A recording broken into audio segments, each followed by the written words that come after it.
I'm telling you, man, it's the 1,000 subscribers. I'm telling you. That's great. Congrats. The hardest working man on YouTube. Congrats to him. I feel like Ronnie. hard day coming, but I made it. Now, if I can find my CD and shit, we'll be cooking. Give me one. But yeah, I got a lot of shit to say about this album. Oh boy. Did you hear what Justin Bieber said? Man, I've been focused on what Akon did and shit on some real shit. What he did? What is it? What did Justin Bieber do? He said he benefited off of black culture, like the way that he sing and his dance moves and the way that he dresses. Everything was off of black culture. I mean, yeah, I see no lie there because Ludacris was on his first song. I mean, I see no lies there. Right. One thing I agree with. Well, we know that. You know what I'm saying? We've been on that. Our culture makes we give the street cred to artists like Eminem and to Justin Timberlake and Justin Bieber. Mm-hmm. You know what I mean? If our people are bumping your shit in the hood, then you official. Yeah. You know? Shit. But what else? No, but on some real shit, y'all heard about the new Looney Tunes? How they said they're not gonna give Elmer Fudd and Yosemite Sam no guns, and it's on HBO. What? Like, what kind of sense does that make? That's like, what's good? See, this generation is pussyfied. I'm sorry. This generation. It is. Yeah, because growing up watching Looney Tunes, when there would be a Bugs Bunny cartoon going on, it'd either be Elmer Fudd or Yosemite Sam with their guns or whatever, trying to get bugs in any chance they get. Right. What kind of sense does that make now when you take that away from them? Like how do they expect them to go after him now? It don't make no fucking sense because you see all these shows like Family Guy and all these other shows having guns, but then you tell me that Elmer Fudd, who was a hunter, didn't have a gun, and it's on HBO. So hold up. So HBO they're showing cartoons again? Yeah. They have a new Looney Tunes cartoon coming and shit. Oh my god. Yeah. Are you serious? Yeah. Yeah. Wow. I haven't seen advertisements for it, but I don't think I'll get HBO Max anytime soon. Things have really went down for HBO after Game of Thrones. They show cartoons now, really? Wow, they haven't done that since with that Quackbusters shit back in the 90s. Oh, I remember Quackbusters. Yeah, that's way back. They show cartoons. Yeah. Wow. So and the only time you really get to see the classic stuff is if you watch it on the Boomerang app. I think my dad watched that for like 1 week and he was through with that. You can get old cartoons on the Fire Stick also. So Reg knows. Yep. Right. And plus, you know me, man. I find it ways to get my cartoons and shit. So I don't give I don't even have to paste. Wow. Crazy. But yo, it's ironic how we're doing a Beyonce review today because she did a speech about racism and about the graduation class of 2020 and shit. Yeah. Right. Oh shit. So. And speaking of today's Prince's birthday. Yes. Happy birthday to a legend. Yeah. Mm-hmm. It don't feel like it's been 4 years. It don't. It really doesn't. It feels like it was just yesterday, yo. Yeah. Shit. He would have been 62. That's crazy. Yeah. What up, Sam, Christian, Ronnie, Makai, Galaxy, Riley, Spencer? Never seen that dude before. I never seen him either. Which one? Galaxy? Yeah. Oh, he came to one of my other reviews and shit. I know who he is. But yeah, what was I about to say? Oh yeah, so I ordered the You Know What book. Just to let y'all know. So when is that coming? I know he told me. I already know he told me this. Oh Lord. It's coming the 15th. And nice. I'm serious about doing my book collection.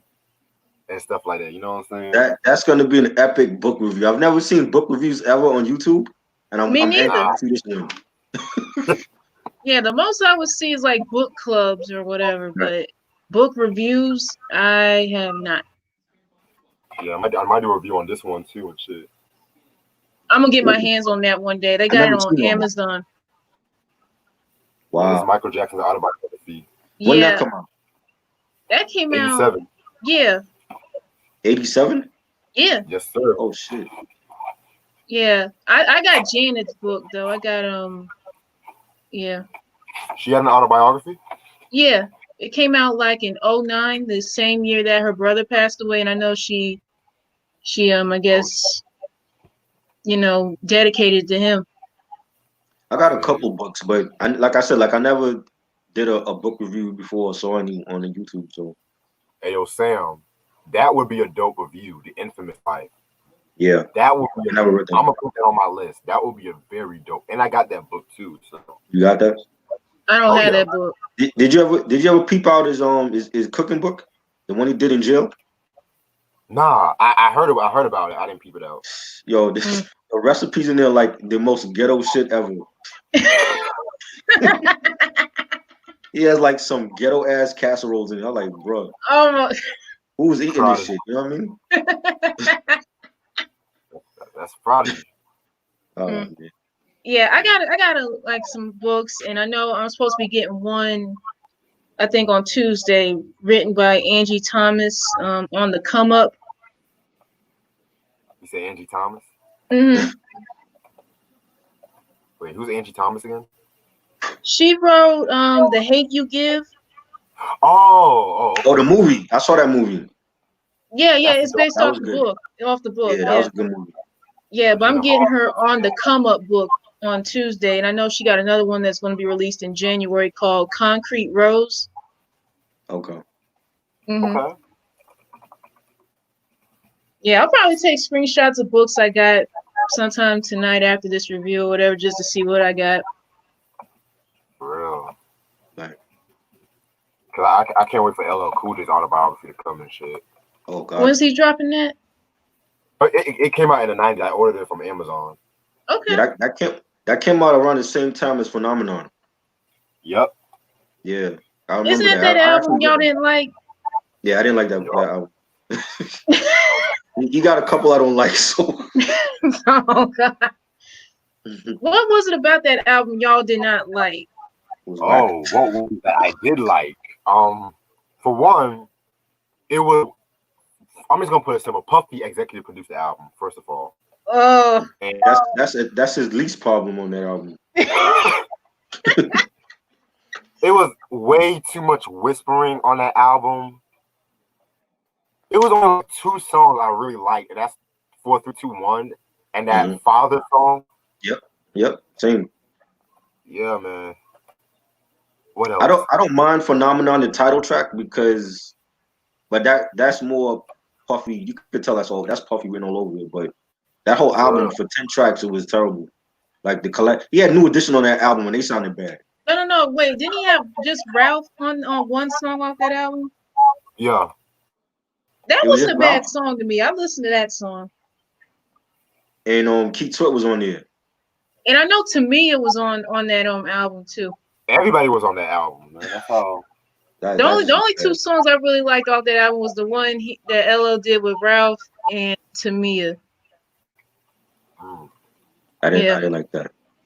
Yeah, go with his comeback, Ronnie. Definitely, that's his comeback album. His only good album in the 2000s. What do you think that song he did in Oh, sorry. When it comes to GOAT, I like it, but at the same time, there was still some shit I'm like, LL, really? That Imagine That song I didn't care for. You can tell he was trying to redo stuff from Mr. Smith and the Phenomenon album. That's the crazy shit. Have you heard his albums after GOAT? Like GOAT is a classic compared to The Definition and the James Todd Smith album. Those other albums, Exit 13. Yeah. Those are horrible. Exit 13 has some joints like Rocking with the GOAT. I did like that one. You like that one? Yeah, but 10, Definition, Todd Smith. Authentic. Yeah, I heard Authentic. It was You like that, Jim? Hell no. Okay. You didn't like that song he dropped like back in 05 called Headsprung? Hell no. That's the only good song from definitely. Yo, Timbaland gave him like throwaway beats for that album. That album is terrible. Oh my god. Yeah, I eventually need to talk about those albums one day. Yeah. We do like a LL discography and we start with those first. Well, like a discography breakdown? Right. We do it backwards. We'll start with the bad shit first and then we get to the classic stuff. That's not a bad idea because that's not a bad idea. That is not a bad idea and shit. You know? I don't mind being a part of that though. Yeah. Yes, definitely. It's hard to control myself. Dean is hard to control. Oh my fucking god. I remember when that song first came out. I remember 106 and Park used to play that song heavily. Yeah. Oh god. Like, really? This is not a hit. I'm your baby, your baby. Y'all remember that? That sounds familiar, but I'm not really sure if I remember that one. That's the Dream and LL with Baby and shit. Oh god.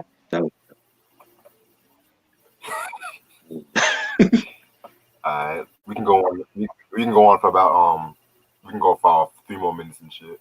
Okay. Yeah, Sam. I know about Teddy Pendergrass's autobiography. Truly Blessed. I think that's the name of it. Favorite LL song, Ron? Yeah. Oh shit. He got a few good ones. Murdergram. I don't know. That's just on hard. top of my head. That's a hard one. Around the Way Girl. 432. I love that one. Hey Lover. I love that one too. I shot you. There's so many. Yeah. Jack the Ripper. Yes. Shit. Christian said, sadly, Headsprung is the first LL Cool J song I heard. Which one? You came in on the wrong time for LL, boy. Headsprung? Wait. Oh. Goodness gracious. You got to go back to his classics though. That was when he was on the down I'm Bad, Going Back to Cali. Yeah. Going Back to Cali. Yeah. I Need Love. I love that one. Candy. Oh God. No. I thought it was No Edition on that track. It's only Ralph? No, I'm talking about the one from Bad, not the one where Ricky built the Bad song. No. Oh.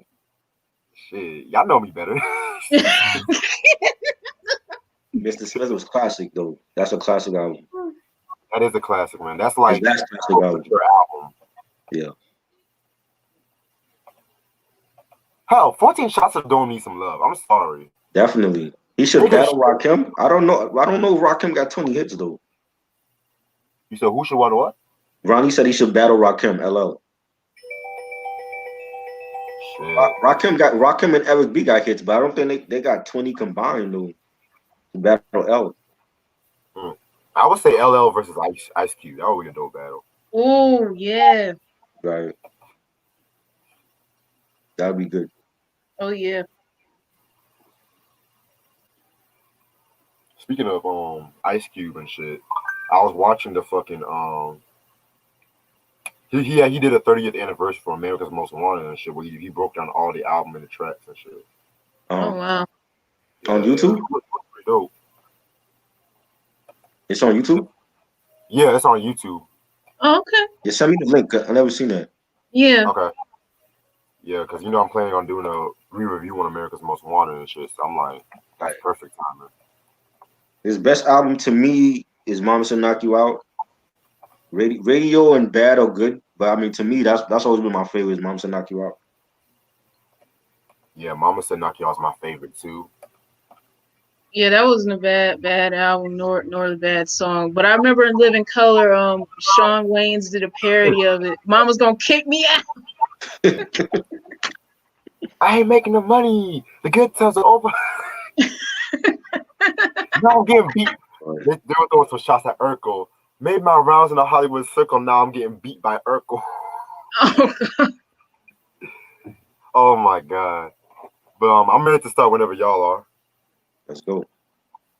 All right. okay. What's up, YouTube? How's everyone doing this lovely Sunday night? It's your boy Reg in the building. Got Tribe with me. I got Ash with me. What up? Before That's I good. start, have a few announcements I want to make. For one, I finally made 1,000 subscribers. Yay! Congrats, 1,000 congrats. subscribers. Yeah. They got the Yeah, crowd. had to throw that in there and shit. Oh, wow. So I just want to thank y'all so much for watching this video, watching the videos on how much hard work we be doing and stuff like that. So yeah, man, I'm definitely happy about this shit. So Well deserved. Mm-hmm. well, so the album we are going to review today is Beyonce's debut solo album. Oh, we all got the album, okay? Danger. Hey. This was released in 2003 on Columbia Records. The single this album is known for was "Crazy in Love." Everybody knows that song. I mean, Yeah. Baby Boy, Me, Myself, and I, Naughty Girl. I would even throw in 2003 Bonnie and Clyde, but that was originally on Jay-Z's Blueprint 2 album. So I got that. yeah. Producers include Matthew Knowles, Beyonce's father. Beyonce was an executive producer.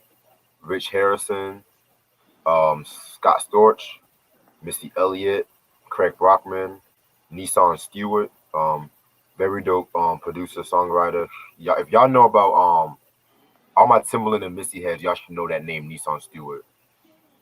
Bryce Wilson, who you guys know Bryce Wilson, one half of Group Theory, dope, underrated R&B group right there. I didn't even know he did some shit on the album, but cool.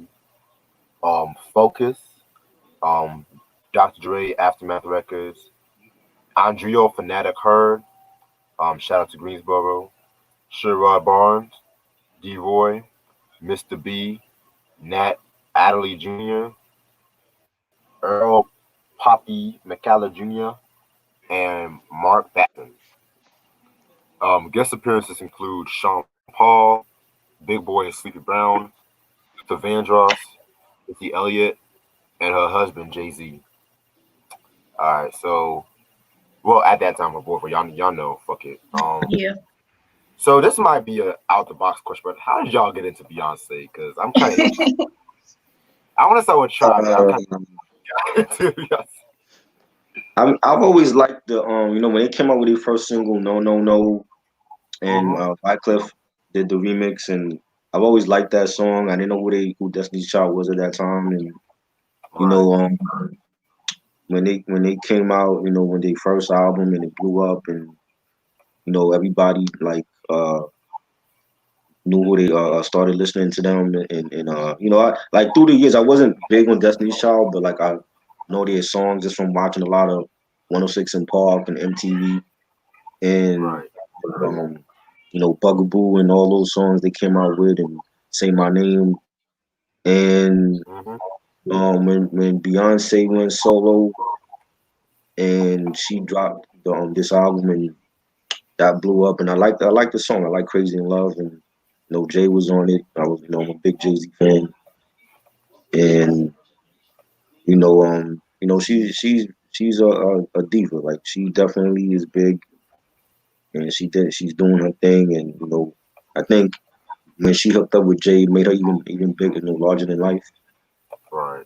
And yeah, that's just basically what it was. So, I mean, you couldn't miss her. She was everywhere, like concerts and movies and everywhere. So it's like, she's a legend, living legend right now. So that was like my introduction to her. Okay.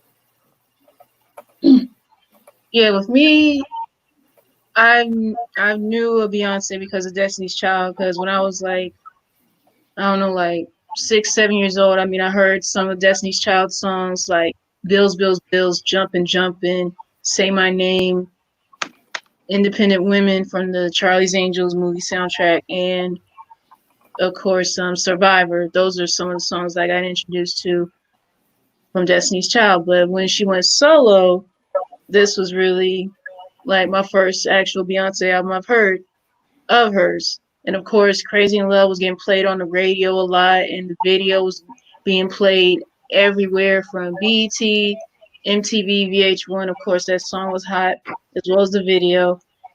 And it's just one of those timeless albums you really can't forget. And plus, it really does solidify Beyonce and the caliber she brings, and not only as an artist but a performer as well by putting this album out. And this one and B Day are my only Beyonce albums I have so far. I plan on getting the other 4 albums she dropped sometime either around my birthday or during the holiday season. Cool. All right. To me, I want to say just my sister just grew up listening to Destiny's Child. It's not really like a story, but she grew up listening to all that. Like she loved the Destiny Fulfilled album and stuff like that too. So I just grew up into it. But yeah, that's pretty much it. So for those of you who don't know who Beyonce is, um, she is a singer born in Houston, Texas. Born and raised in Houston, Texas. Her father, of course, was Matthew Knowles and whatnot. And the reason why she was named Beyonce, from what I looked up, it was like a tribute to like her mother's maiden name, pretty much too. So when she was little, she and her childhood friends like Kelly Rowland and Tavia Robinson, they were originally in this group called Girls Time and whatnot with 3 other girls and stuff like that. So they were performing like in talent shows and whatnot. And so that led them to like performing in Star Search, which Star Search at that time was like the American Idol, The Voice at that time and stuff like that. Plenty of artists like got their start from Star Search. It's not even funny. And so by the time like the mid 90s happened, excuse me, by the time the mid 90s happened, Matthew started cutting like the girls out of the group and whatnot. So he pretty much got them signed to Elektra Records before they moved to like Atlanta Records. And this led to like them like agreeing to make their debut album with Sony Music and stuff like that. And around that time too, Beyonce's parents were having like separation issues too. And that like led strain to the family because of the fact that Matthew Knowles wasn't managing them as much because he kind of cut his ties out, and that's what was lowering the family's income. And so fast forward to 1996, they renamed themselves to Destiny Child because it was like based on a passage from the book of Isaiah. And so their first appearance, like their major label debut, was the song "Killing Time" off the Men in Black soundtrack. Right. Dope movie, by the way. And so they dropped their first majors hit, No No No, and stuff like that, which led also them releasing their debut album, their self-titled debut album, 1998. Which I've heard that album recently. Pretty dope album, pretty solid album and stuff like that. Definitely had like a very strong R&B sound and whatnot too. So fast forward to 1999, they dropped the next album, The Writings on the Wall, in 1999, which that was like, if you ask me, that's like their breakthrough album. If you ask me, that's like pretty much like a breakthrough album and stuff like that. Album was very big, but there was some controversy around the time of that album because of the fact that Farrah and LaToya Luckett ended up like being replaced by hold on. Ended up being like, I mean, not LaToya, Latavia got replaced by Farrah and Michelle, Right. pretty much. And so that led to like a lot of like bad publicity for the group because if I'm not mistaken, it happened like they were watching the Say My Name video because they did the vocals to Say My Name, and they literally got replaced like during the video, if I'm not mistaken. But I could be wrong about that. And so, with that being said, Well, I read an article in the Vibe magazine when that happened, and supposedly Jagged Edge is involved in it because Latoya and Latavia were dating the two brothers, Brandon and Brian, and that Mm-hmm. they were like showing up late to rehearsals and stuff like that, and to the studio. So I don't know how true that is, but I remember like reading about that they were to blame for their getting kicked out of the group. Yeah, I knew oh wow. Latavia was dating one of those guys from Jagged Edge. Yeah. hmm Yeah, that's one of the songs "Let's Get Married" was dedicated to her too and shit. Mm-hmm. So, Oh wow. yeah. So with that being said, "Writings on the Wall" was released. Like I said, that was like a very, very, very big album in 1999, which I do have a copy of that album, and I'll be safe to say that's like my favorite album from them too, Right. and stuff like that. Mm-hmm. And yeah, I think that's a recently 20th anniversary reissue I got of that. So, Oh wow. fast forward to 2001. Now that was like a very busy year for Destiny Child and Beyonce because that same year dropped the Survivor album, which was again another big album at that time. That album has like a lot of their signature songs like Independent Women, Yeah. Part One, Yeah. which I prefer Part Two if you ask me. Just that beat alone Yeah. definitely has a very beat like that beat is just something else. I just like Is that that beat. the one from Charlie's Angels? The part Part one One, from Charlie's Angels. Oh yeah, I like yeah. part one. I like that version. hmm Of course, Survivor, Mm-hmm. um, Bootylicious, which Yeah. little trivia about the song Bootylicious. Um, that song actually got them like the song Bootylicious alone is on the dictionary in the Webster dictionary because of that song. However, they were not the original terms of that song because it's been used as far back like in Snoop Dogg like in the song Dre Day when he Right. was going his verse when he was going after Tim Uncle Luke. Dog and stuff like Oh, that. Timber. The lyrics he was kicking were quite bootylicious. So Right. yeah, just yeah, man, like a very dope album right here and shit like that. Also that same year, Beyonce also appeared. She started appearing in some movies as well too. She appeared on Carmen the Hip Hopera, with Mekhi Phifer and shit like that. Right. Mm-hmm. Um, in 2000 and also oh excuse me, also in 2001 they dropped the 8 Days of Christmas album too. Yeah. And after the 8 Days of Christmas album, they wanted to go on hiatus for some solo careers and shit. And around that time too, in 2002, Beyonce dropped she appeared on Austin Powers and Goldmember. I went to see Yeah. that actually. Classic, I went to see classic it.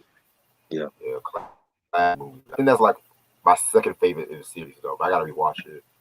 Yeah. Also around that time too is when she started dating Jay-Z. Around that time, but they were keeping it on the low. It was Right. like a lot of people kept talking about it, and that's when she was having plans on working on her album because like her first solo debut single "Work It Out" appeared on the Austin Powers soundtrack, and so the album was originally supposed to have plans to come out in 2002, but a couple of things had happened. Like one, Kelly Rowland had some surprise success with the duet she did with Nelly called the Dilemma song. Yeah. Everyone knows that song. Yeah. Well, That's from the Nellyville album, which I might talk about that album one day. I don't know when. Simply Deep. You said what? Kelly's album, Simply Deep. No, Nellyville. Oh. But yeah, and so with the Dilemma, they kind of like rushed to release a Simply Deep album from what I've read and stuff like that. And so I think also around that time, Michelle was originally supposed to have done an album too right. and stuff like that. But I don't know what really happened towards that one. And so, She was- so what? What happened? She wasn't popular. Shit. Yeah. Let's keep it a buck. I mean, like she did the gospel thing, but she wasn't like nobody was rushing to buy her album, you know. Mm. You'll be surprised though. You'll be surprised. Right. Like a lot of people want, a lot of people just someone wants a Mr. Dalvin album, so you'll be Oh Lord. surprised. So fast forward to 2003, Beyonce appeared on the another movie called The Fighting Temptations Yep. with Cuba Gooding Jr. I haven't seen that movie in years though. That's a very solid movie Yeah, I and shit watched like that. that. So then that's when 2003 happened, and she really wanted like creative control over the album and whatnot because you can really tell a lot of the songs written. She was really like in love with Jay-Z, which we can talk about that throughout the album and stuff. So this is the album cover right here. Very cool album cover and shit. You know what I'm saying? Yeah, it's like Beyonce. I'm solo now and whatnot. You know, yes, yes. This is how Diana Ross look.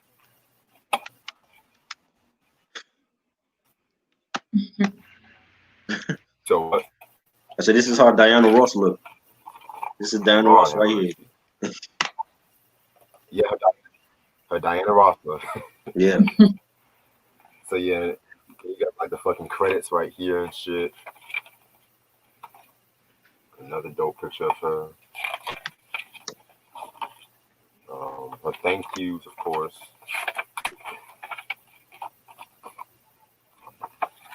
There you go. Alrighty. Now we got okay, so technically we're gonna do 16 tracks because I think we all have different versions of the album. And so the 16th track we'll just talk about the 2008 Bonnie and Clyde and whatnot. So I'm ready whenever y'all are. Actually, I have 15. I know I don't work it out is none on my copy. It's on mine. Yeah, you got the what's that? The Japanese version? I think. Hold up. I think I got the European / Latin American / Australian edition. So that's All right. pretty much what I got. Okay. Yeah, I Yeah, I got think the I got the standard. European version of it. All Cool. right. Yeah, I got the standard edition and stuff like that too. So All right. Yeah, I think that's what Try got too. The Daddy's the last track on here. yeah, Daddy's last track, and then yeah, all right. Track number one, "Crazy in Love," featuring Jay-Z. This is like one of her signature songs, one of the most like iconic songs, like most iconic song in the whole Beyonce catalog. One of the best Jay-Z Beyonce collabs I can also say because in the past reviews have been kind of hard or they kind of been disappointing me with some of their collabs and shit like that. But this is one I can honestly say I can just bump head on and stuff like that. You know what I'm saying? Right. It uses the fucking Shylight. Excuse me. It used the Shylight sample and whatnot. Believe it or not, like that. I forgot the name of the song, but yeah. It's in the booklet. It won like a lot of. Oh yeah, definitely yeah.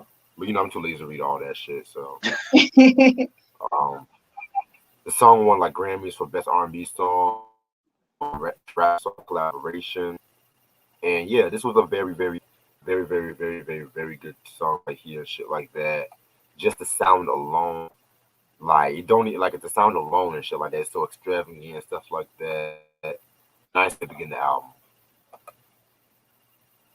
I love it, but this song is way overplayed. They overplayed this song to death. I get tired of hearing it now. I love it. I love the song. This was a great way to introduce her as a solo artist and show the world like, look, I'm here. It's just me, no Kelly, no Michelle, anybody else. And she got the one of the best lyricists of all time, top 5 in my opinion, to be on the song with her. I love the beat. I love the horns. Definitely a great song. I'm tired of hearing it. You know what I'm saying? Like if I could go without hearing it again for the rest of my life, I'll be happy. I love it, but it's just way overplayed. And they still play it now. You know what I'm saying? Like for her birthday or any like anniversary, they still play it. But this is a great song. I just feel like it is way overplayed, and I will not miss it if I don't hear it again. But a great song for a solo artist. So definitely, this is produced by Just Blaze, right? Hold on, let me check. I thought Just Blaze was. I thought I heard his like signature on the song, but it says Rich Harrison. Yeah, me and Rich Harris produced it. Okay, so why the hell is Just Blaze on it? That's weird. Wow. But I think yeah. Just Blaze maybe engineered. I don't know. Did he Maybe. co-produce it? Maybe he co-produced it. Yeah, maybe. Yeah. I love it though, but it's just way overplayed. But it's a dope song. Yeah, Crazy in Love, the first time I heard this, it was of course in '03, and at that time I was 10. So I remember seeing the video and everything, and of course the song getting played on the radio a lot, even during the summertime and all that. It was just like the first couple of times you hear it, it was fine, but after a while, like picking up what Troy was saying, yeah, it did get overplayed a lot. But yeah, like bumping it like every once in a while, I don't mind. It's just the sampling of that Shylight song, and just with having Jay on the track, and it's like, and this pretty much really I feel was the right song for everyone to know what B can bring to the table solo, you know. Right. Yeah, definitely the right song. Nice way to begin the album as well too. Track number 2, Naughty Girl, another song, another like such a song from this album. Um, this one was produced by Scott Storch, and it just has like Beyonce, like you can just hear her influence of Donna Summer on this track right here, which she interpolated "Love to Love You Baby" on this track too. Um, nice little club banger and shit like that. You know what I'm saying? Um, definitely had like a lot of memories, like where the song was played like in parties or some shit like that. You know what I'm saying? Pretty solid song. Yes, I love it. Definitely a dope song. Nice beat. Nice instrumentation by Scott Storch. I really started to like this song again when I saw the battle with Scott Storch and Manny Fresh, and he played it. I'm like, man, Scott Storch did some bangers on this album that I forgot about, yo. And he was killing Manny with these Beyonce songs, And yeah, it's a great song, Beyonce showing a little freaky side, that we didn't really get to see like that when she was in Destiny's Child, and I think it's a great song. Definitely one of my favorites on here. What I got out of Naughty Girl was pretty much, yeah, you get to see the hidden side to Beyonce, pretty much what Try was saying. And I like the way she used elements of Donna Summer, Love to Love You Baby on the track. That wasn't bad. Yeah, the beat and like the instrumentation being used was done phenomenally. And yeah, it's one of those joints you could hear like at a party or in a club or whatever. And and it's another favorite of mine.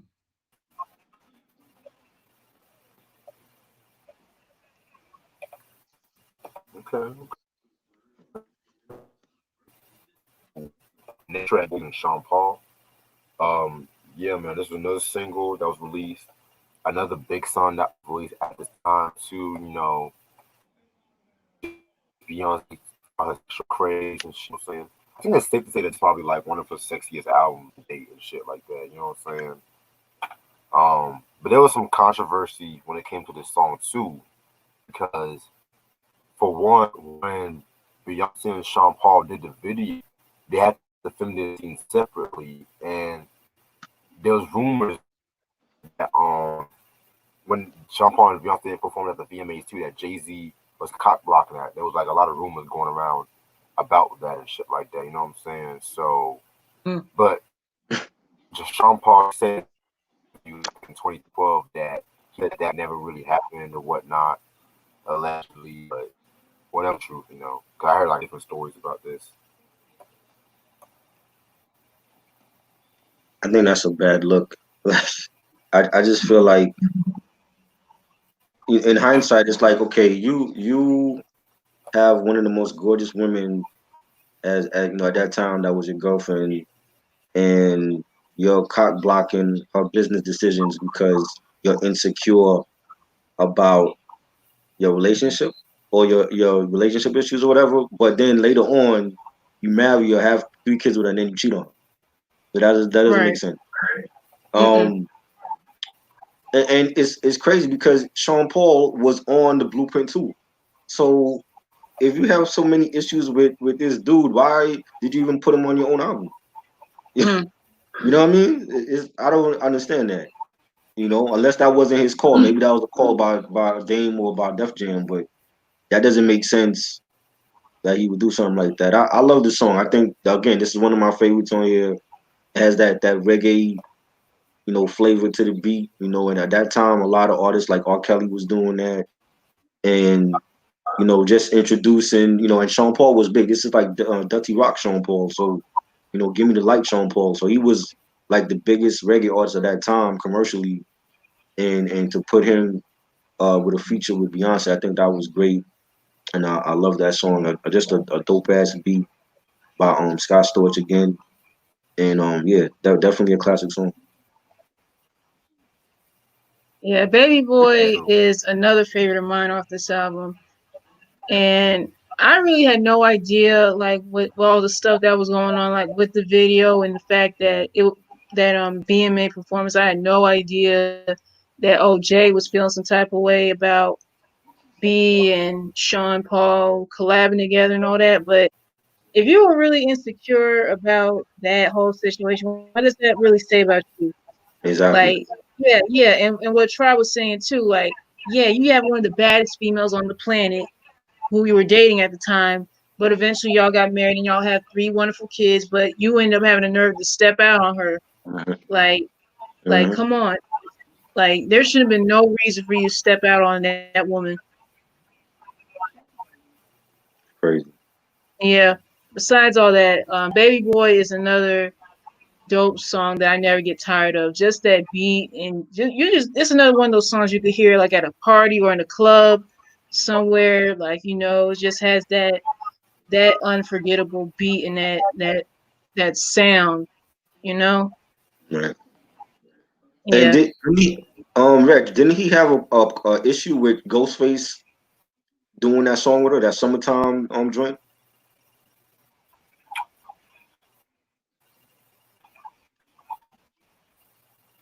I've heard rumors, but I'm not true though. Okay. I remember I hearing don't that think too, that that's he had a true. problem with when they did that concert he did at the Garden and Beyonce performing Ghostface, and he had an issue with that too. Dang. That's interesting. I ain't know none of that.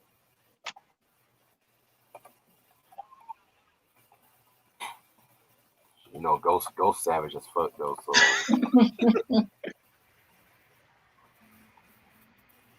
I don't think that's any true though. I don't know, cause he did shout out Ghostface and shit. But We're not making this a Jay-Z marital affair thing. I'm just saying, like, I heard rumors about that one as well. So Oh boy. shit.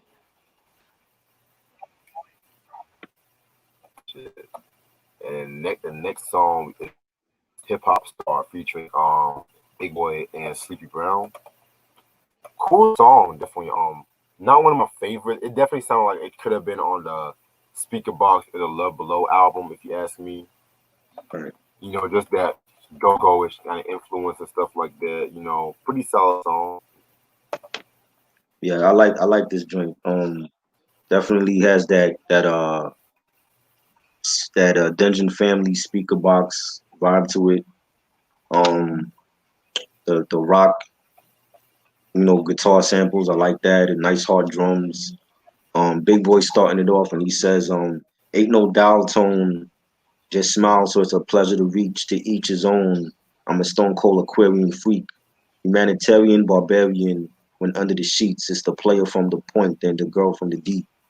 Fire lines from a Big Boy, and you know, just a great track. I like it, man. I think it's a dope song. I did not care for Hip Hop Star. To me, it just didn't.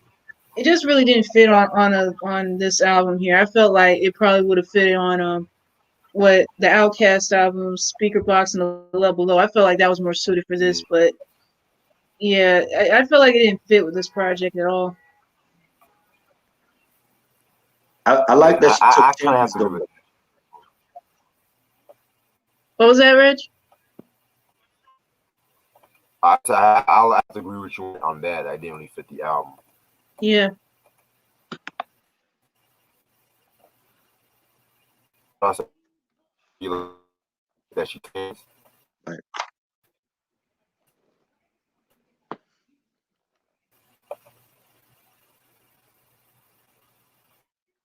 For sure, you say you like you took chances. Yeah, I like that she took chances, and for her first solo album, she did something out of left field that wasn't expected. Like the collaboration with Sean Paul and with Big Boy. You know what I'm saying? Like, I mean, 'cause I think that's what you're supposed to do as a when you step out from a group and you let the world know your story and not the group story with other members. I think that's what you're supposed to do. You're supposed to introduce your story and try to come at the people at a different angle compared to them expecting what they want from or what they want to hear from you. Like Michael did it when he left the Jacksons. You know what I'm saying? Like Mhm. Thriller is a totally different album from Off the Wall. You know what I'm saying? Every album from Michael was totally different. So I think as a solo artist, you're supposed to do that. You know what I'm saying? Just you're breaking boundaries as an artist, and at the same time you're telling your own story, but it's a little bit different from what they expect from you. So I think that's what she was doing with this album. That's a good point right there. Yeah. That's a good point. Shit like that. Imagine if she would have just done a lot of songs that could have been like on Destiny Child albums and stuff like that. Not a lot of people would like be buying that. You know what I'm Yeah. saying? Move to that. Next track is "Be with You." Pre song definitely has like a very nice beat, like a nice like futuristic beat. I want to say that they used a Brother Johnson sample on that one right there. I want to say, yeah, just Beyonce aren't as sexy as the song right there. Pretty solid track. Yeah, this was cool. I definitely like this joint. Like the nice drums on it and nice bass. Definitely solid album cut on here. Be with You is yeah, it's another good song that I never get tired of hearing, and I think she took like some elements of it from I'd Rather Be With You. Right. Yeah. Oh, okay. Yeah, yeah. Yeah, I feel like she did a phenomenal job with it and made it her own, and it came out beautifully. Hmm. Yeah, man. I definitely That's yeah. Anytime like that sample is used and shit like that, it's, like, niggas will always be using that shit, right? So next track, Me, Myself, and I. In my opinion, my favorite song off this album. Um, she really wanted this song to be like a third single, so it could be like a more personal side and shit like that. With this track right here, it's just talking about how you breaking up with that nigga and stuff like that, and next thing you just have to focus on you yourself and shit like that. Pretty much a nice little nostalgic song. I used to hear this song a lot when I was growing up. Just added remix to this song too. Um, who was on the remix? Who was on the remix? I know somebody was on the remix, but it'll come back to me. But yeah, very, very, very dope track right here. I love this track. The video was dope too. How they had like it was filmed backwards and stuff like that. And she was wearing like some like black ordeal, like, and yeah, it was a very nice song and shit like that. I think it's a classic song. If it wasn't for this song, you wouldn't really have songs like Irreplaceable if you ask me and shit. So Right. Yeah. Definitely a solid track. Again, Scott Storch doing this thing. Love this song. You know, just the way that she sang, her singing pattern like matches the melody and on the right, song. Like, definitely a great song and you know, basically like she's singing about herself. Like you know, herself comes first. Me, myself, and I before anyone else. And I think that's like a song that a lot of women could use for like girl empowerment and definitely enjoyed that song. Yeah, me, myself, and I. It's another one of those songs that I never get tired of, and it's another favorite of mine.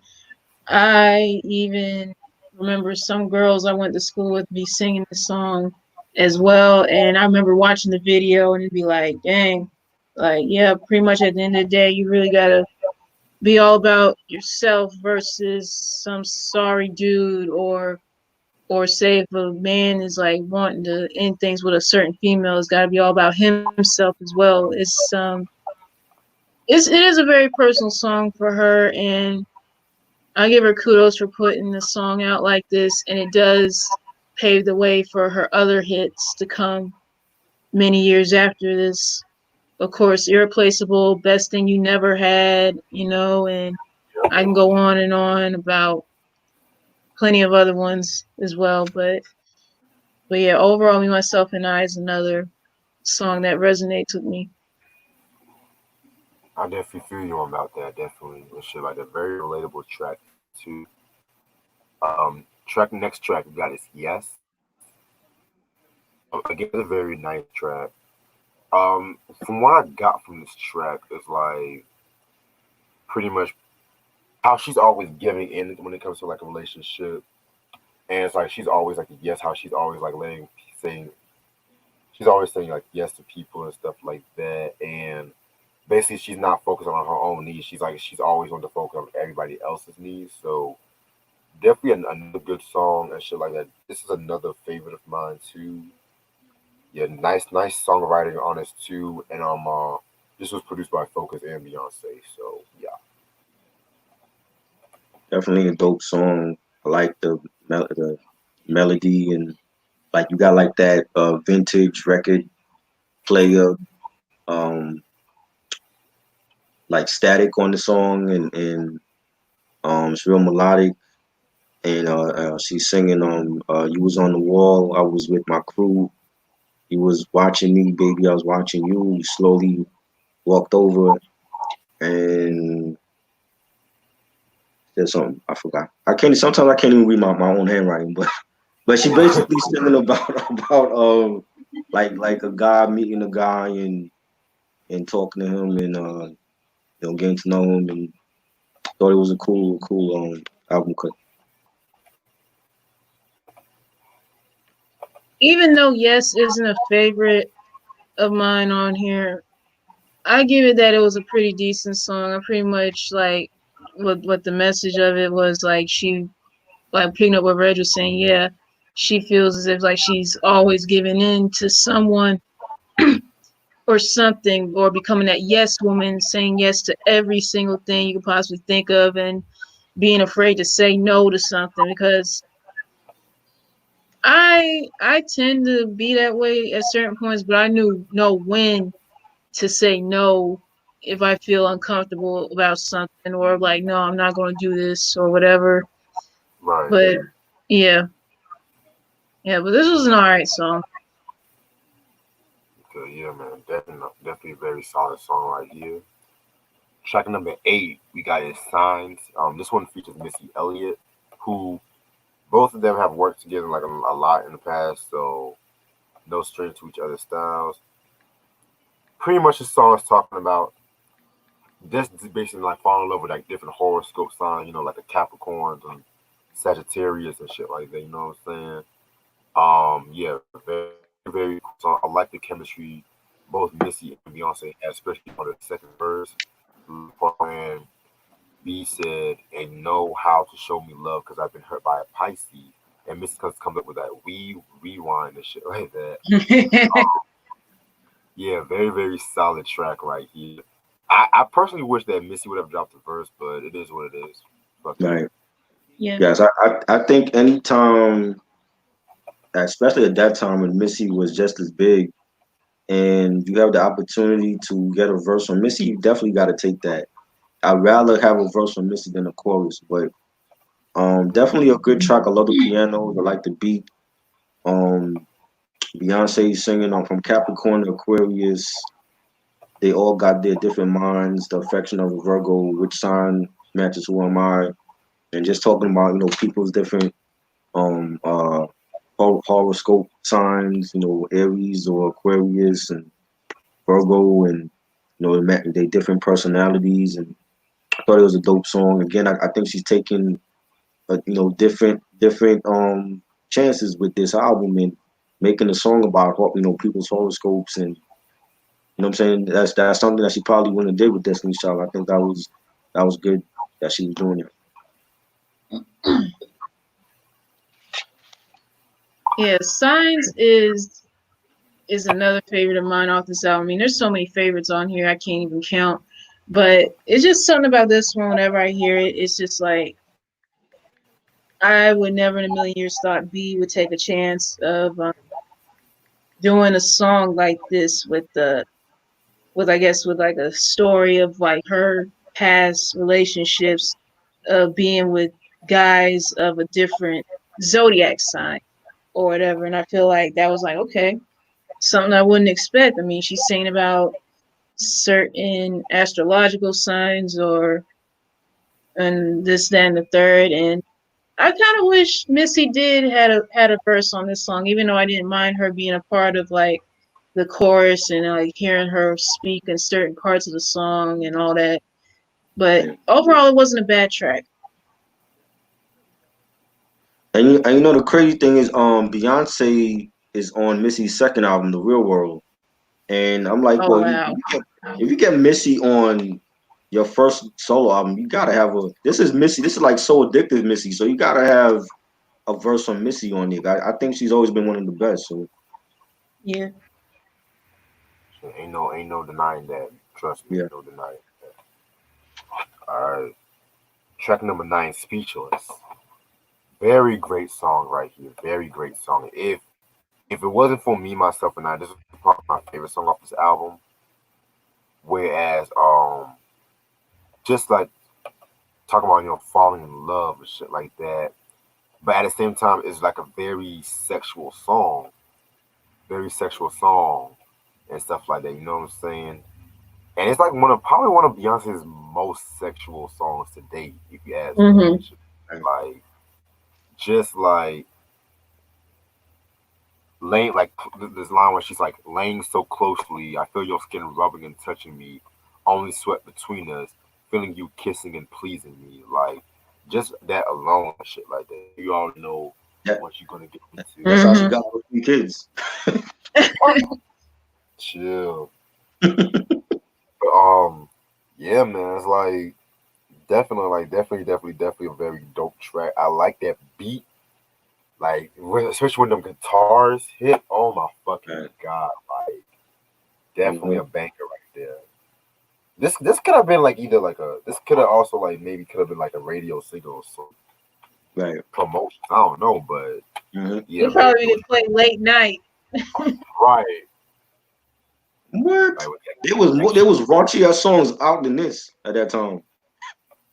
yeah, there were raunchier songs at the Yeah, same time, but but do you you know really how think they would play this during the day? Yeah. In afternoon. Yep. Not 97. Not 97 played anything. They didn't care what time of the day it is. Mm. I like it though. I think it's like the guitars is real funky, nice beat. She's channeling her Tina Turner. I can definitely hear Tina Turner on this type of song. You know, like she went in a different lane with each song on here, and taking another risk as an artist, and her journey as a solo artist. That's what you're supposed to do, and I think she killing it. Like definitely another solid track on this album. I like it. Speechless is one of those songs that's made for the grown and sexy people, and yeah, just as soon as you hear that beat and then you hear the guitars midway through the song, it's like you already know what you're gonna get once you press play on this song or whatever with your man or with your lady or whoever, and just get into the business. I mean, shoot, like that's what pretty much what I got out of the song. I mean, it's definitely unforgettable. I know that it's just one of those songs that's just made for those certain nights. Right. Mhm. Yeah, man. Like I just felt like with that track right there, it's just like one of those quintessential radio quiet storm songs and shit like that. You know what I'm saying? And then we have "That's How You Like It" with Jay Z.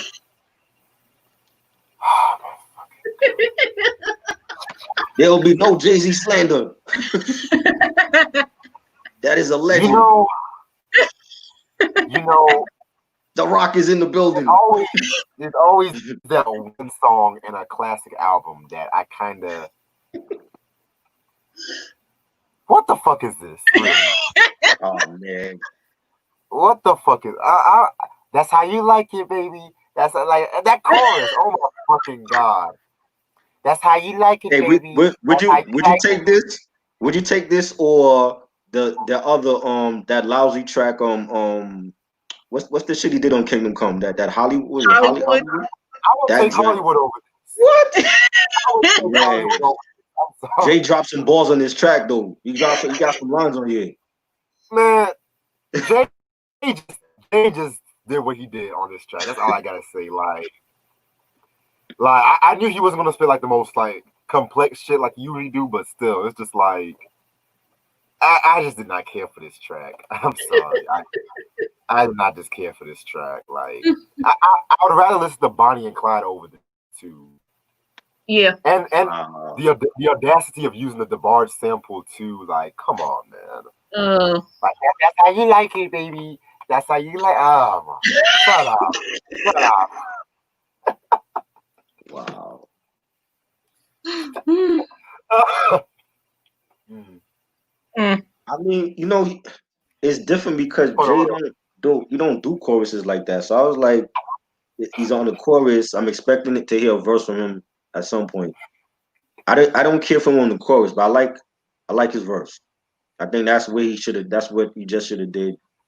And he's saying they like my walk, my accent from New York, the way you thinking is slightly off. They like the way he floss.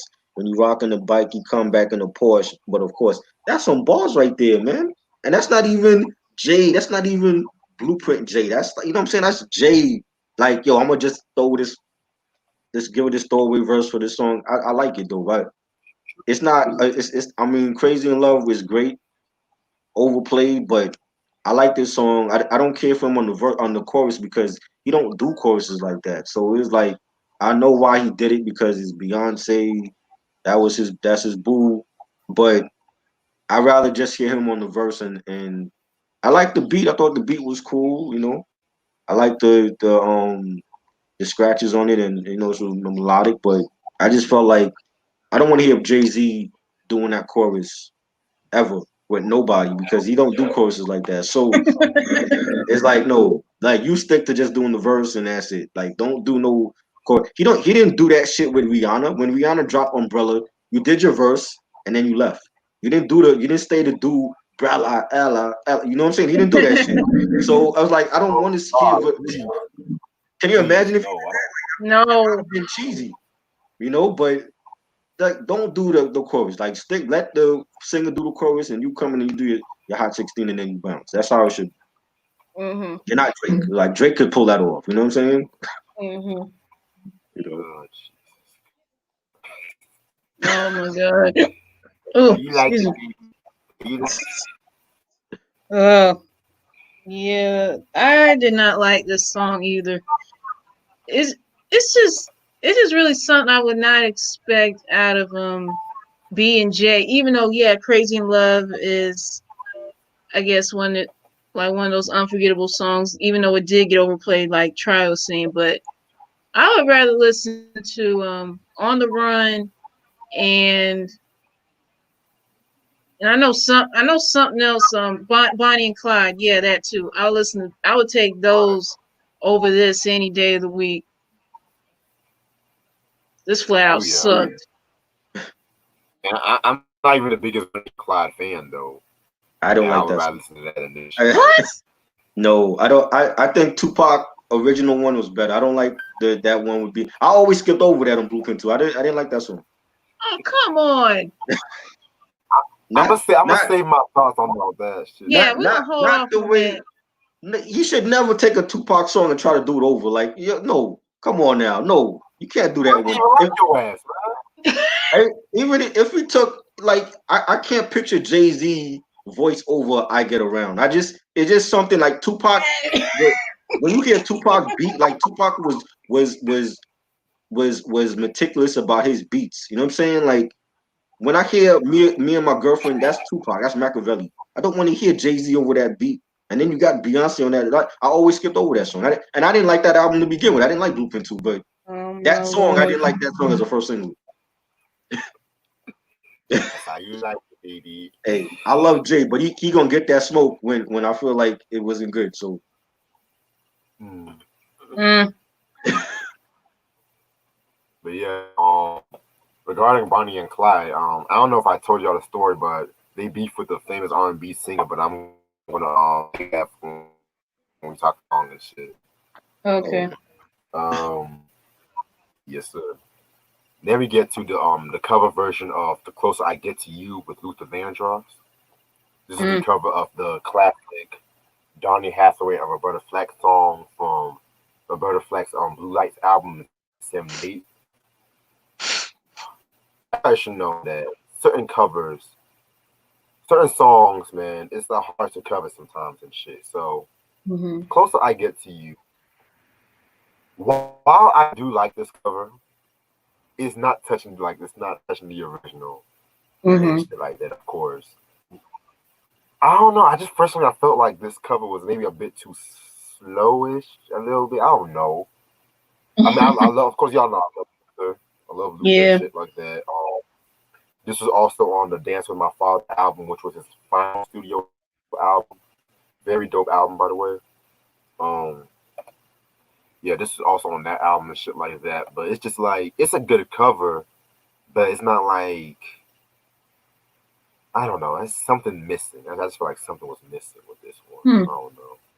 However, it did win them a Grammy Award for like the best R&B performance. So Oh obviously, wow. obviously, like fans and shit too. So Hmm. and rest in peace to Vandross. Rest in peace to him. Yeah. Yeah. you know what was missing? What? What? Roberta Flack. That's what was missing from this song. You said Roberta Yeah. Flack? Yes, Roberta was missing from this song. I mean, it's cool. I mean, Beyonce has a voice. I think she doesn't she has a powerful voice that she needs to be doing more ballads like the ballads that Mariah do. Because when the ballads that she do, it's like we don't really get to hear like I don't think she has like a hero type of ballad in her discography. You know what I'm saying? But she has a beautiful voice. But if you're gonna do over a rendition, if you're gonna do over a song like that, it has to be just as great or better. And I don't think she achieved that even with Luther on it. I just feel like Luther was just the big name for the album. But it's cool. It's not bad. But I still pick Roberta on over this one. You know. Oh yeah.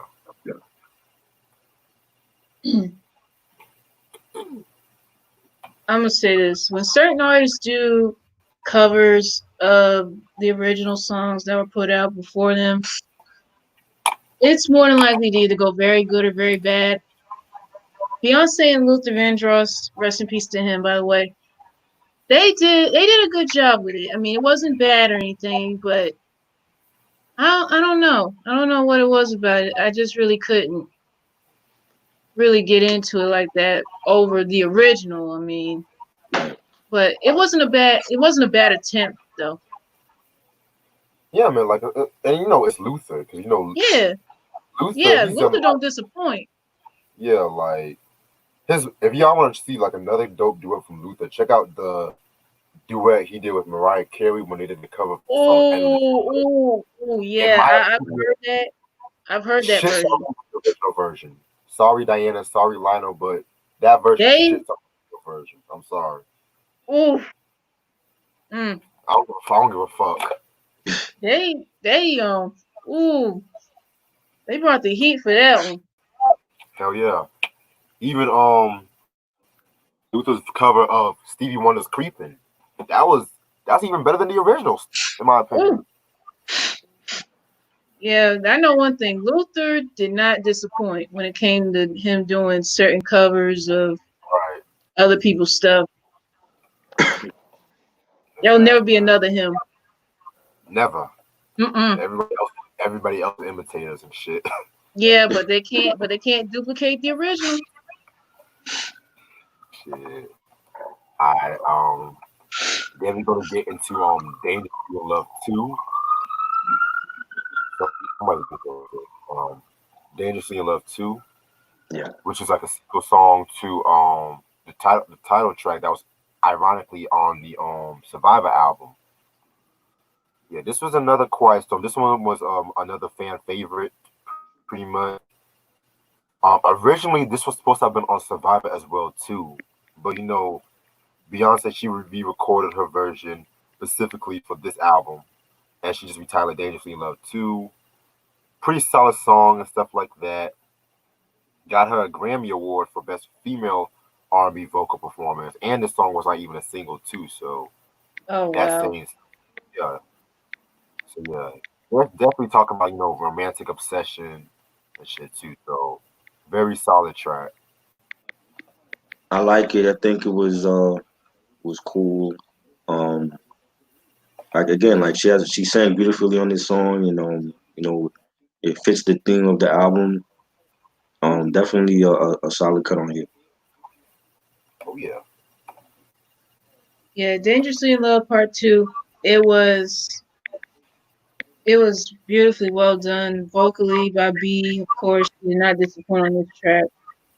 I am really surprised that she won a Grammy for this particular song. And it wasn't even a single. How do you do that? Right. The Grammy stay doing that though. That's nothing new. They've been like nominating people for the wrong song or whatever. Yeah, yeah. Even though I feel like they nominated her and awarded her for the wrong song, don't get me wrong, it was done beautifully. But if it was a single, I can understand that. But I still don't see how in the world that works. Yeah, that's a good Yeah, one. yeah. But it was beautifully done. A very solid.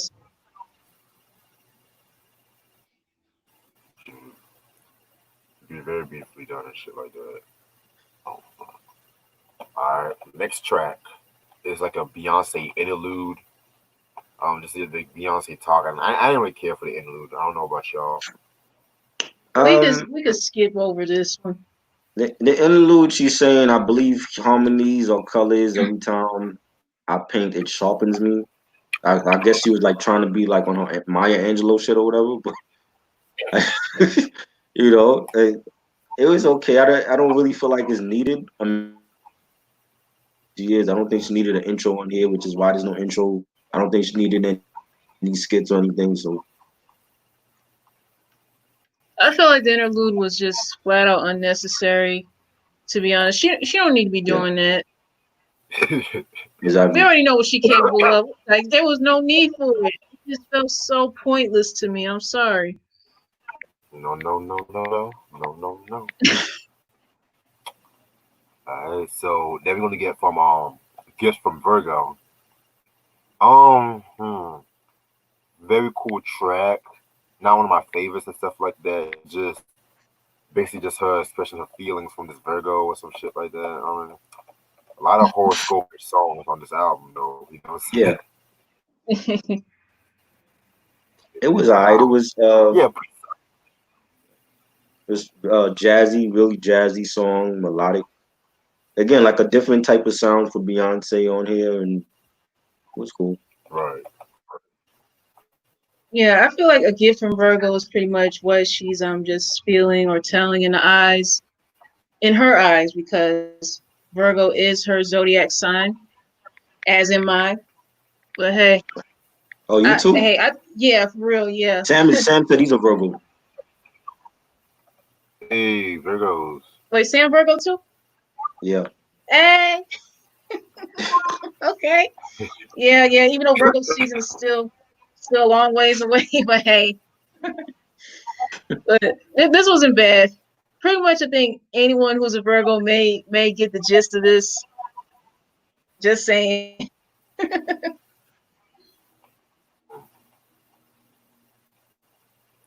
Yeah, man. Yeah, man.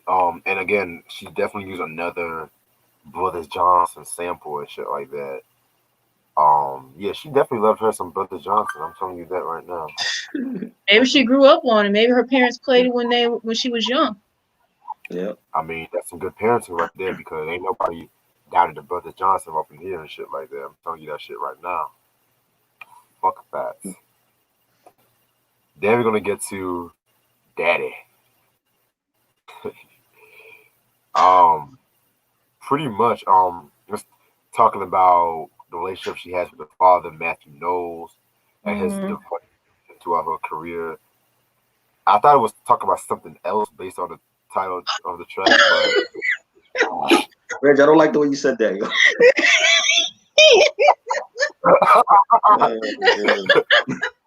I mean, come on. Let's be real. Let's be real. Let's be real. Let's be real. If you're like an R&B singer or whatnot, and you had a track called Daddy, there's a couple things you might want to say. Like you might be talking about your father, like you know, if a singer's talking about their father, they would say some shit like father something, or how George Michael had that father figure. Okay, Oh that's a bad Lord. example. That's a bad example. Like Luther would dance with my father, but Right. when you hear the word daddy and shit like that, you know, daddy just has a nice ring to it. You know what I'm saying? Right. Like you know, a girl's not gonna go in bed saying, "Oh, father, father." Like that's just not. Like it's like daddy. Like it just has a nice ring, like Big Daddy Kane. You know what I'm saying? Right. Why you have the Or Big like Daddy Kane? Usher's Hey Daddy. Yeah, that's why you have the Big Daddy Kane, and then you have the Father MCs and shit. Now, Ain't nobody. Usher's Daddy was a different song. That was a different song. Yeah. Daddy's Home was a different song. Oh yeah. Daddy's home. Hmm. I'm sorry, but that was a pretty solid track. You know what I'm saying? This was a good song to end the album and dedicate the last song to her pops and what everything that Matthew has done for the family and you know, Kelly being the cousin and all that and putting her in Destiny's Child. And thought this was great. Real melodic, nice pianos, nice bass line beat. It was dope. Beyonce singing. I remember when You Could Do No Wrong, when you would come home from work and I jumped in your arms. When I saw you, I was so happy to see you. You know, just like a daddy dedication, you know, and a dedication to like the good fathers that take care of their kids and you know, we don't get too many of those songs. So it's always we get the mother songs. We don't get too much of the daddy songs. When we get the daddy songs, it's about them, you know, stepping out on their kids and becoming a deadbeat. So I Papa was a think Rolling Stone. Yeah, right, you Papa know was a what I'm Rolling saying? Stone. Yeah, yeah. Right. Mm. Hold up, And but you did have that one song by Shaq called "Biological Don't Matter," but no right, one talked that was a about great that one. song. Yes, Mm-hmm. that was a great song. I forgot about that one. I think Warren G produced that, right? Yeah, he did. Mm-hmm. Yeah, I remember that. You have a video for that. That was a great song, but then it's like when you have like a song by Edo G, "Be a Father to Your Child," calling out the deadbeat dads. That's a timely song. So, Tupac Mm. um, Papa. huh? Yeah, Tupac with Papa song too. Right, pop right. Uh, So, yeah, that was a great song for her, and you know, dedicating that to her pops. And I like it. It's a great song. yeah, this is pretty much like a sweet way to to pay tribute to her dad. I mean, come on, let's face it. If it wasn't for Matthew Knowles, we wouldn't have known Destiny's Child, and we definitely would have known who his daughter is, let alone what she could bring to the music industry or pretty much the entertainment business as a whole. But yeah, it's a sweet song. But yeah, it's a shame that there are not a lot of songs that would really pay a sentimental tribute to the fathers of the world. Mm-hmm. Yeah. Yeah, Yeah. man. Oh yeah, another thing I was And getting ready to say, since I got, yes, like the European edition of this album. oh yeah. Yeah. Yeah, because my track 15 on here is Work It Out. Right. Yeah. Just Yeah, from hearing that's right. Yeah, just from hearing that song, I did not like it. I'm sorry. Even though I gave it a chance, I just really could not get into it. Oh man. I felt like it was another one of those tracks that really didn't fit. I like it. You know, I love the Neptunes. I think they could do no wrong. I remember that song from the Austin Powers movie. You know, but for some reason though, like that song is left off of the American version, but on the other versions in the different Versions. countries, the daddy song is like the bonus track. Yeah. So that's weird. Yeah, either a hidden track, bonus track, whatever you Right. want to call it is there. But Yeah. yeah. That's weird. yeah. And the last track, 2003, Bonnie and Clyde. Bonnie and Clyde. So I talked about this song years ago when I discussed the Blueprint 2, but just to reiterate what I said, I don't like this song. Never liked this song. I feel like it's one of those overplayed songs. Like, and you know what's crazy though? Tony Braxton beefed with them on this song too.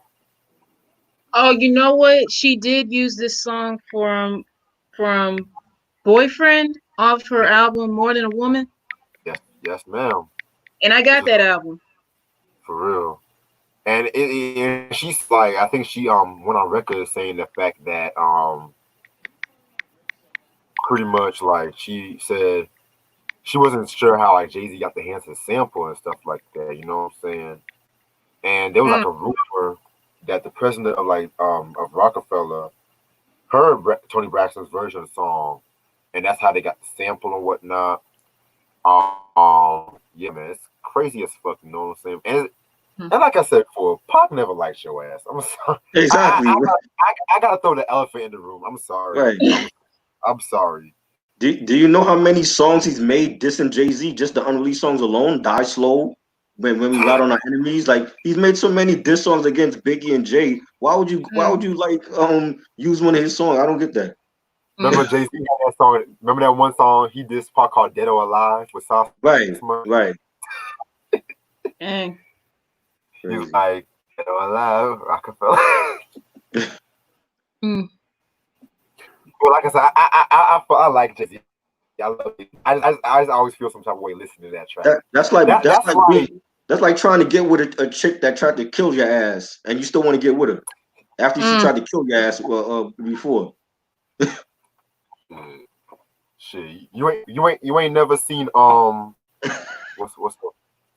what's that guy's name? You ain't never seen fucking who did Mac Miller beef with or some shit? Like you ain't never like Mac Miller just like taking his song or some shit like that. Lord Finesse. Well, there you go. Yeah, that's one. Yeah, Lord Finesse. Yeah, because he took him to court for that shit. Right.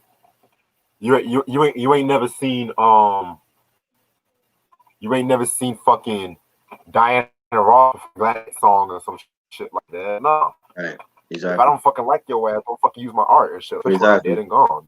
Exactly. And he didn't do a good job to the original anyway, so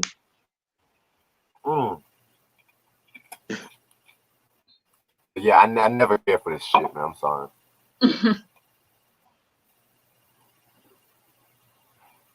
Whack. I don't like Blueprint 2 either. I think Blueprint 2 should have been cut down to like 12 The songs. curse. Yeah, The Curse. That's what it should have been called. Curse of the Double Oh album. God. Oh wow. Hmm. Yeah, Bonnie and Clyde '03. Of course, I already heard the original of Pac's "Me and My Girlfriend." Even though that's still a dope song to this day. And of course, I knew Toni Braxton sampled it for her "More Than a Woman" album. And now B&J doing this one here. Oh wow. I think the first time I heard this song, it was used in a lot in the movie Head of State with Chris Rock. That was my first time hearing it. Oh, funny ass movie. Yeah, yeah. I didn't see really anything wrong with it. I mean, to me, I didn't see nothing wrong with it, but I did find it odd, even though, yeah, of course, Pac really didn't like Jay or Biggie, but it, I just feel like that was kind of taking a risk. I'm like, really? Yeah, it's just one of those songs. Like I guess if you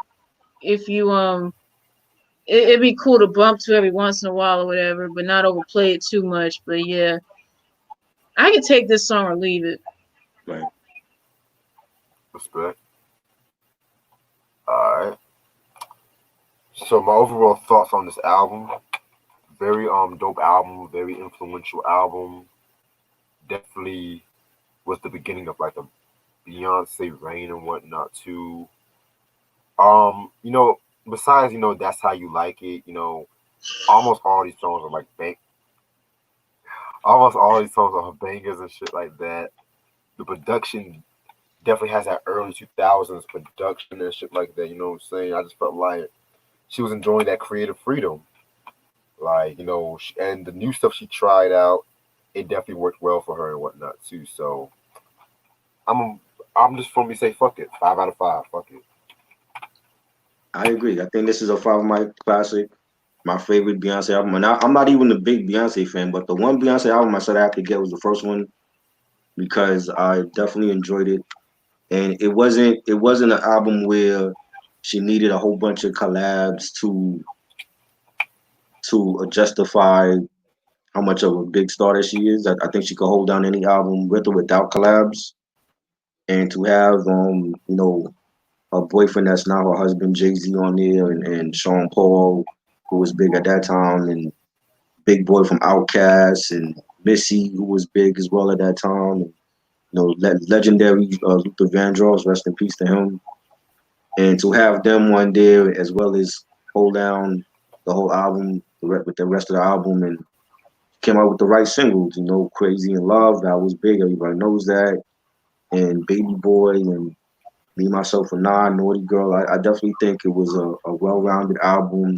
And she took chances, singing about, horoscopes on signs and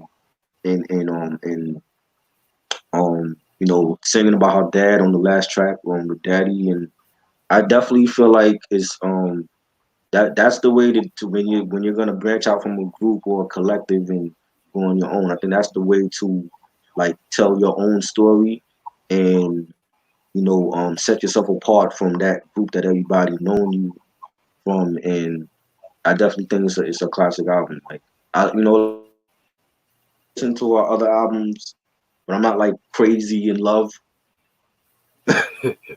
If no pun, not crazy in love with those other albums, but I definitely feel like this one I like a lot because like at that time it was like early 2000s and hip hop was changing and R&B still had great R&B out, and then she was coming out solo, so it was a big deal. It was like this was like female Michael Jackson for her to come out, solo from Destiny's Child and step out on her own. I mean, we didn't even have that really with TLC except for Left Eye, and she unfortunately didn't blow up to be like that big female rap artist like that. But you know, um, this is a great album. Definitely, the production was dope and I love it. I think this is a good album. So Scott Storch definitely had bangers on it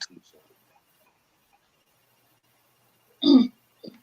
Yeah, I feel like this is the most unforgettable album in Beyonce's discography, let alone her career as a solo artist. It has a lot of unforgettable songs on here. Of course, Crazy in Love being the biggest banger to kickstart her solo career. Not only that, Naughty Girl, Baby Boy, Me, Myself, and I.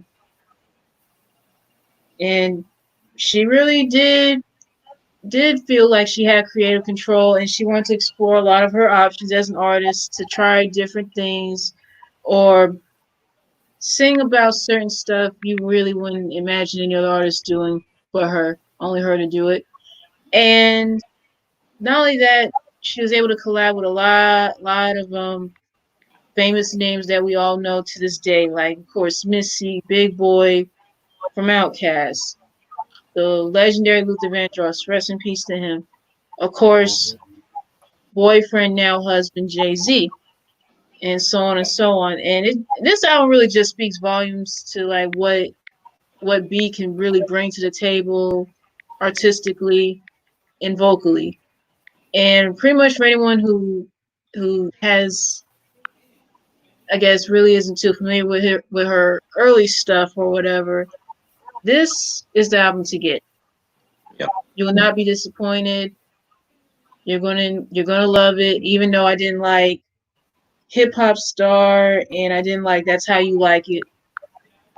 But I digress. And I like those. I thought those were dope songs. Yo, like if she came out with a hip hop star, that would have been a big hit for her. But I digress anyway. But hey, I'll give this album 5 out of 5. Y'all notice like every album she's done solo, she got at least 2 songs with Jay-Z. Yeah. You know what I'm saying? Yeah. Like on that Yeah, we've other been song, on which I that. think, huh? Yeah, we've been on that. Right. Like I think on B-Day she got Deja Vu and Upgrade. Yeah. Yeah. Like she's done like 2 songs on every album with Jay. That's like her thing now. Yeah, of course, during that time they weren't married yet. They were still dating. Right. And yeah. Now they got a whole album together. Yeah. Which I would definitely talk about that one day and shit. One day I'll talk about that one. Is it good? Cause one day I'll talk about that one. It was alright. They had some songs on there like.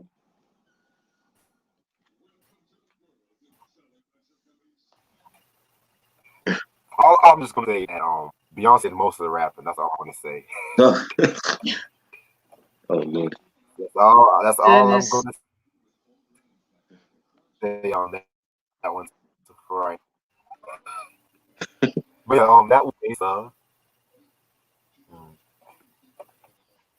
shit. I'm gonna stay on the chef a little bit because I gotta call my cousin soon. Eric, shout out to Eric Johnson and shit. This nigga, I'm just gonna spoil it. This nigga got me fucking that Donna Summer "Love to Love You Baby" album and shit. Oh, dope. Shout out to Ooh. Eric Johnson. I think I got Yeah. that one. We should do a record review for that. Oh, facts. I Put some don't have respect it. on Donna Summer, yo. Cause you know. Huh? You said what? I said No, we I need to put said I some don't have respect that. I on don't have that. Yeah.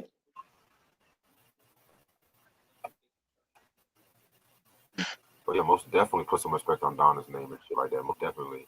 Yeah. Shit. So, fucking, I'm hearing this whole Akon teamed up with Tech Nine or Takashi Super Saiyan, however you call his name or some shit. Oh God. I don't know how I think about this. I really don't know. Ugh.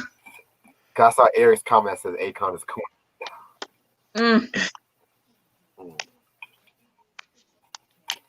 What did Akon say?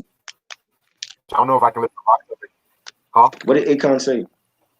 You said no, he's doing a locked up remix with Tekashi 6ix9ine. Oh Lord.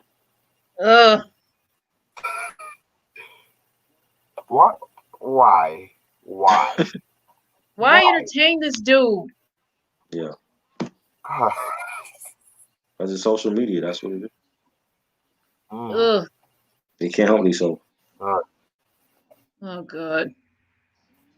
I I just don't understand this. He didn't. I can't deal. It's just the money. It's the money, man. It's like,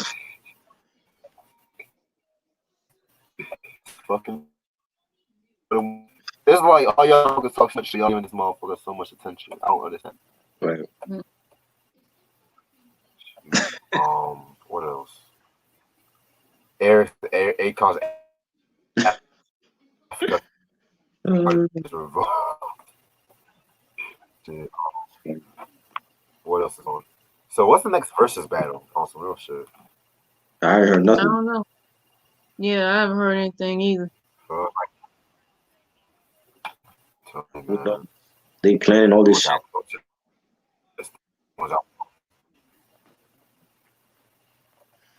You said what? I said they're supposed to be planning a whole bunch of battles, but there's no release. There's no date yet. Yeah, no date set.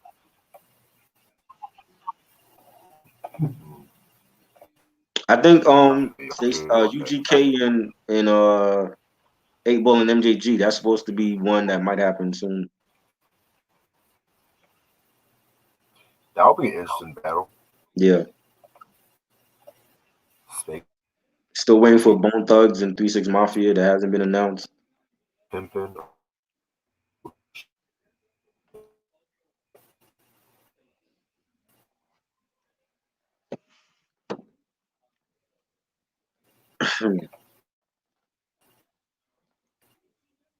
When is the next video reaction? Music video reaction. Oh man.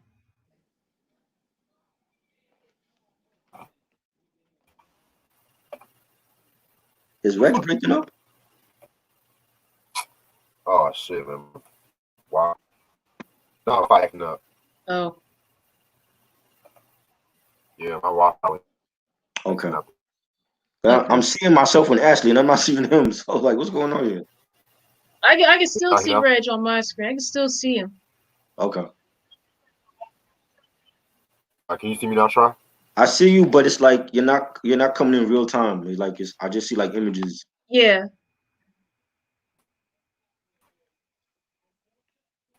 Sam said he listened to all of Sean Price's albums today. That's what's up. What's your favorite, Sam?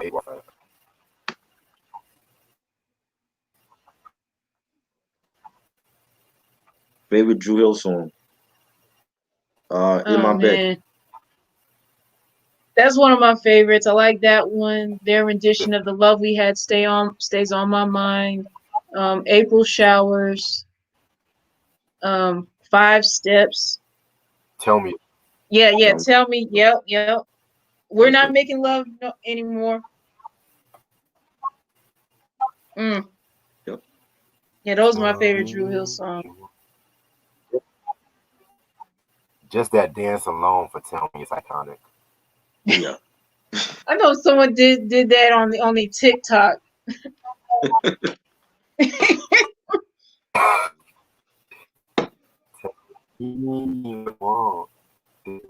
Tell me what you need. Man, that first album is so dope, man. Yes, it is. Oh, another favorite of mine I forgot to mention Beauty. I love that one. Yeah. Okay. Alright.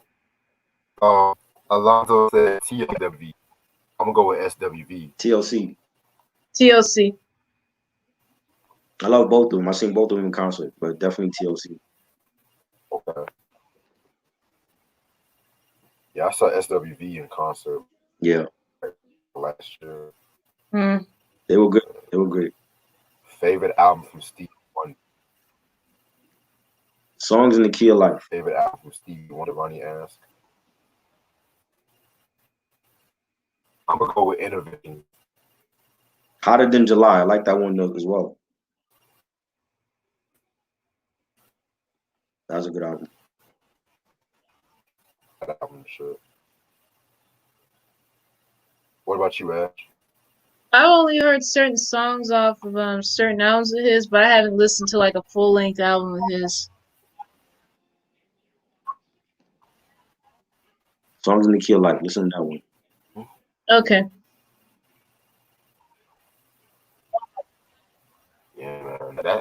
Yeah, everyone said that's like his like magnum opus and shit like that. You know what I'm saying? Right. I can't get mad about that.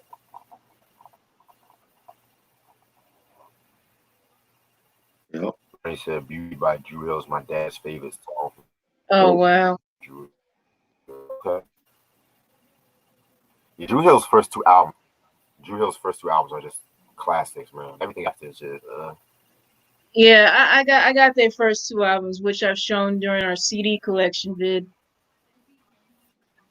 Right. Yeah, cause Reg got me the first one. Yeah.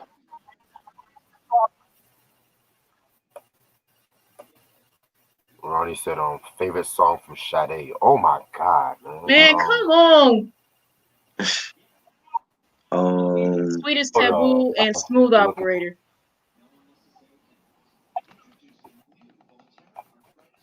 Cherish the Day.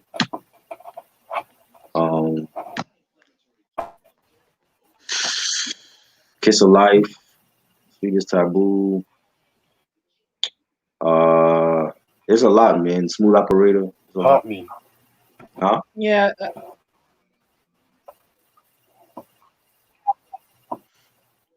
A lot. Yeah. I'm gonna go with Haunt Me from Stronger Than Pride album. Okay.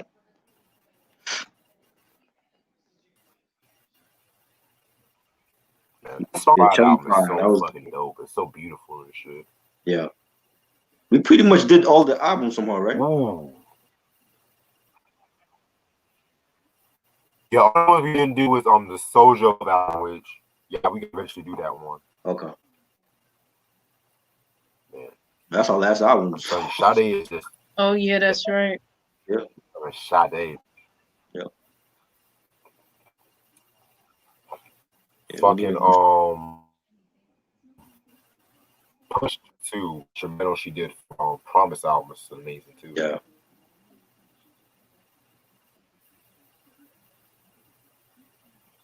I don't know why, but I always like listening to her music around the winter time and shit like that. Yeah. She always has good vibes when you listen to her music. So. Yeah. Sean Price discography definitely. It's like, I remember one time I was listening. You said Sean Price? Yeah, Sam said we should do a Sean Price discography. Yeah, that's not a bad idea and stuff. I'm definitely down, but you know what it is. But when we do these discographies, I know all of us like to have the physical copy in our hand. I only have 2 Sean Price albums, and one of them is just like a full album, and the other one is a mixtape, out of print mixtape. But I want to get the other Sean Price albums though, and all of them are like out of print. Yeah, I only have one Sean Price album too, and I want to say that's on the Jesus Christ Superstar album. Right. Yes, I have that. That's the only one I got. Man, Ronnie, we might have like 3 episodes for you discography, man.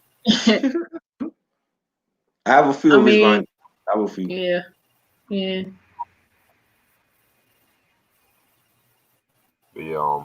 But yeah, I'm gonna call it a night because I gotta call my cousin and shit like that.